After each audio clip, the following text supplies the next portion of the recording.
Hi, and welcome back to Community Hotline. I'm Monica Weitzel. We're at MetroEast Community Media in Gresham, Oregon. And now we're going to be talking with an organization that's called Micro Community Concepts. And I was intrigued by it, so I hope you are too. With us to talk about Micro Community Concepts is Michael Withy. You are the director. Correct. And Annie Rose Shapiro, the project coordinator. Thanks for being here, both of you. Thanks for having us. So, Micro Community Concepts, something little. Tell us what this is all about. Give the viewers who have no clue what you're about. Tell us what you got going on.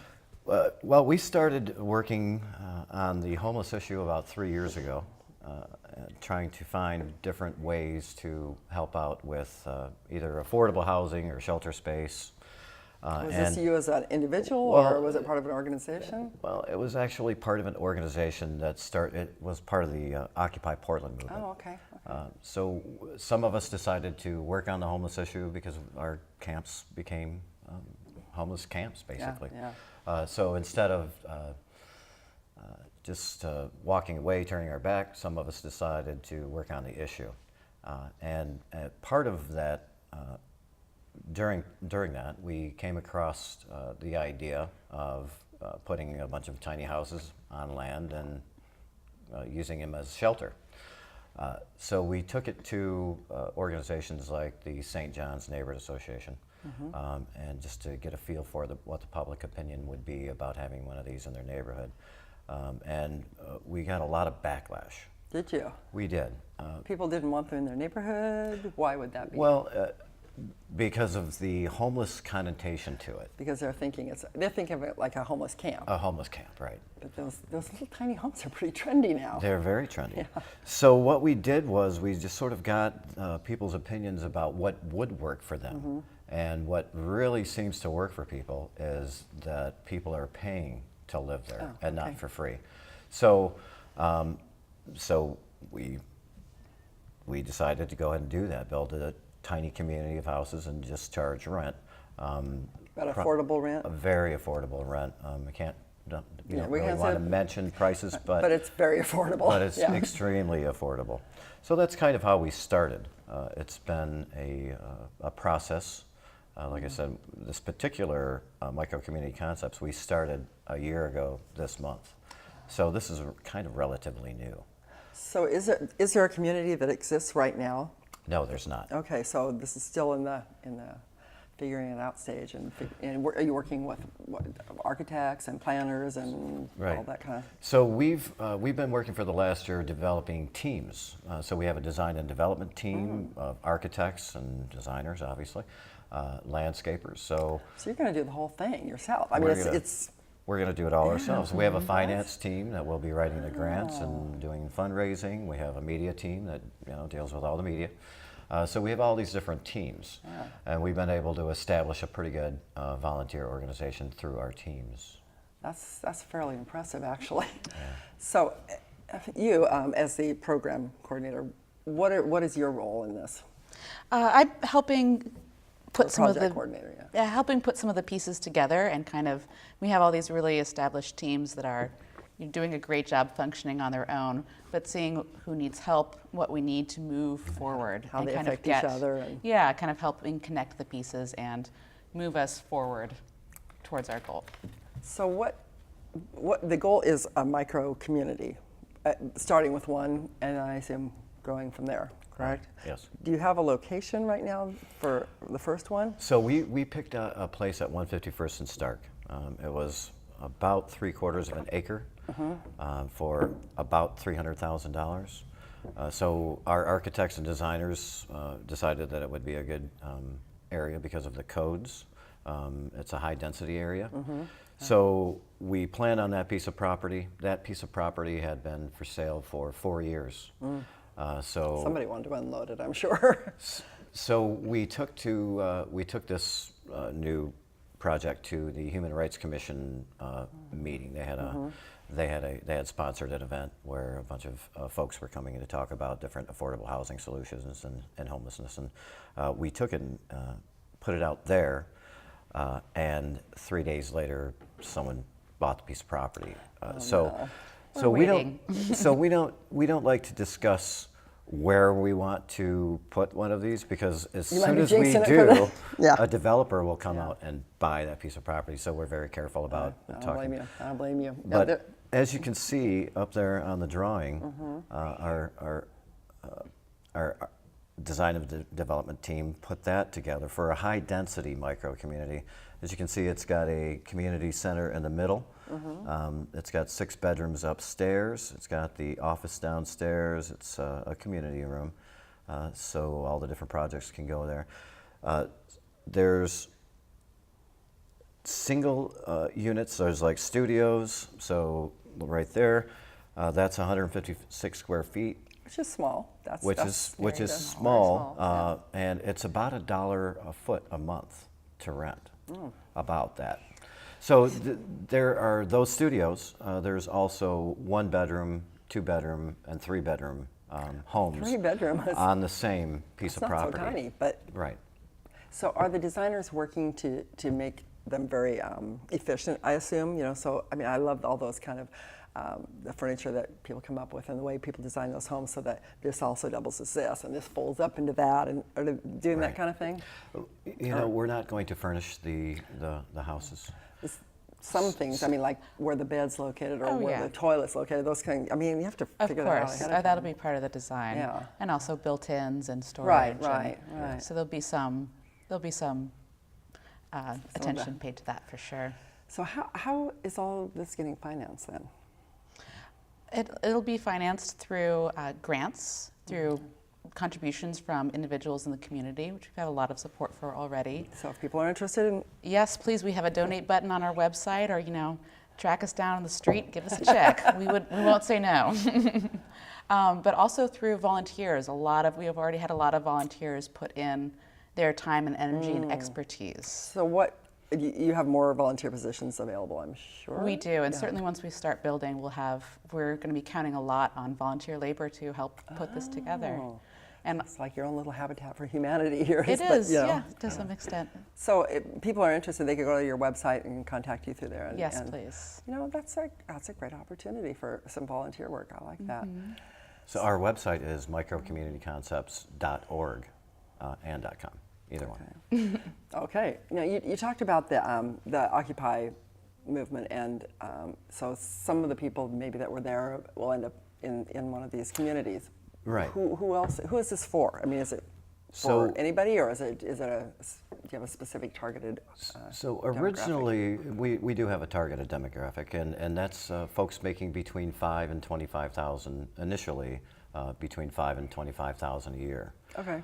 So it's very affordable, but you have to have an income. Right. And so It gives it some worth, though. I mean, like the people that didn't want Right. you to just be giving it as a handout. Right. There's something to be said about having to pay for it. absolutely, and we've got the rent so low that we really don't need and don't want any government subsidies.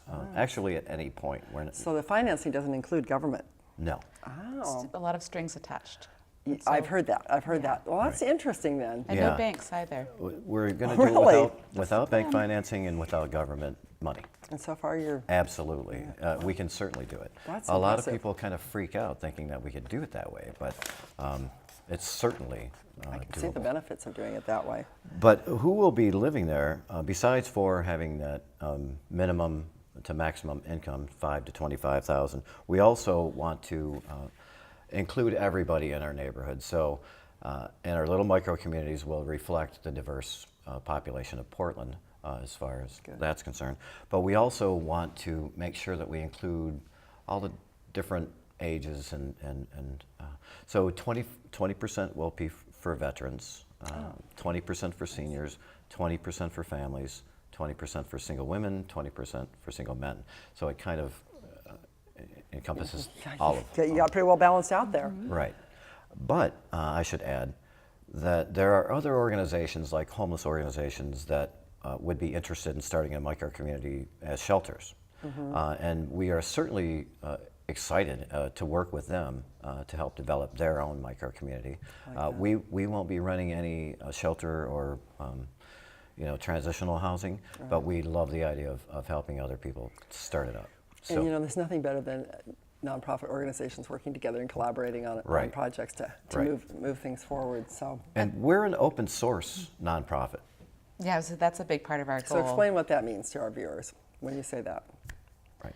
And everything that we've learned, our process is transparent for anyone who wants to learn about it. So you could be a model for other places in the Exactly. country, or you Right. could share those things that you learned that you did wrong, or Yeah. the things you did right. We share our plans, our architectural plans. We share all the information. We share our assistance for free to any person or organization in the country that would like to develop a micro community in their area. And so far, a lot of people have picked up on that. So we have a Boise micro community concepts, Denver micro community concepts, New Orleans micro community concepts. It's There's really one in becoming New Jersey, yeah. one in Connecticut. And it just seems like every week there's another group or organization that wants to start a micro community in their area. I love the idea, just the fact that the rent has gone up so incredibly here in Portland, as I know from moving recently. It's outrageous. Absolutely. And people have to have a place to live, your dignity is a lot of times tied to your home, Right. and, you're in the place that you live. So being able to provide that for a low cost is, that's a beautiful thing. It really is. I should mention that initially we were looking at a government study that said 40% of homeless people have an income, SSI or SSD, but they just can't afford market rents, so they're on the believe that. street. Yeah. So really that was a very basic part of our initial planning. And so will homeless people be moving into our micro communities? Absolutely. Yeah. Absolutely. And this is actually a solution, which, Exactly. Right. A shelter is a great thing. It's a service that's needed, but it doesn't solve the problem. Right. So you're actually coming up with Absolutely. something that's going to solve it. And we're going to be preventing a lot of homelessness too, because we know a lot of folks that are on the verge of becoming homeless and having a micro community, an affordable micro community to live in, and that just wouldn't happen. They wouldn't have to worry about that. And as a real estate agent, I'm seeing that reaching farther and farther into higher income brackets. Yeah. Where some people who never thought they would have to worry about this are starting to have to worry. So we really need to start this work as soon as possible. So what do you need most from the community? We need we definitely need financial assistance is a big part of what we need right now. But we need volunteers. We need expertise. We need in-kind donations from businesses, Local businesses, maybe that provide windows or Exactly. siding or whatever. Right. Or even gift certificates that we can raffle off at some of our fundraisers that are coming up. Yeah. So you do have fundraisers periodically to raise money for the community? Yes. We have none planned right now. We're very busy with events like Southeast Uplift has an infill exposition coming up. We're going to be part of that. Village Building Convergence is having a big event in a few days. We're reaching out to a lot of Rotary clubs. Okay. And spreading the word. And spreading the word as far wide as we can. Good. Anytime you have anything you want to, get out there, come see us too. We'd love to help pass the word about this project. It's great. I'm looking forward to seeing it come to fruition here and actually have your first community. So we're almost out of time. Any last words you want to share, Linda or Mike? Support the community, the micro communities. I absolutely believe that we're at the point now where the only thing that is stopping us from building the pilot project here in Portland is the finances. Okay. So if we can get any help on that, that will just speed us along into our destination. Great. Thank you, Annie Rose. Thank you, Michael. Appreciate you being on tonight. And I hope people have learned something about this. It's not just a trendy thing. It's actually going to be something to benefit our community. Absolutely. Thanks for watching Community Hotline tonight. Hope you've learned something, and go ahead and spread the word to the rest of your community about what's going on and all the good things that are happening. I'm Monica Weitzel. We'll see you here next week on Community Hotline. I called you Linda once.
What local community media is to us is literally our lifeline to what's going on in the lives around us. The absolute most important thing that happens in your neighborhood. People's local communities are usually what's most important to them. Because we're the faces, the smiles, the peoples, and the personalities of the community. To not only give people a voice, but to have their voice heard.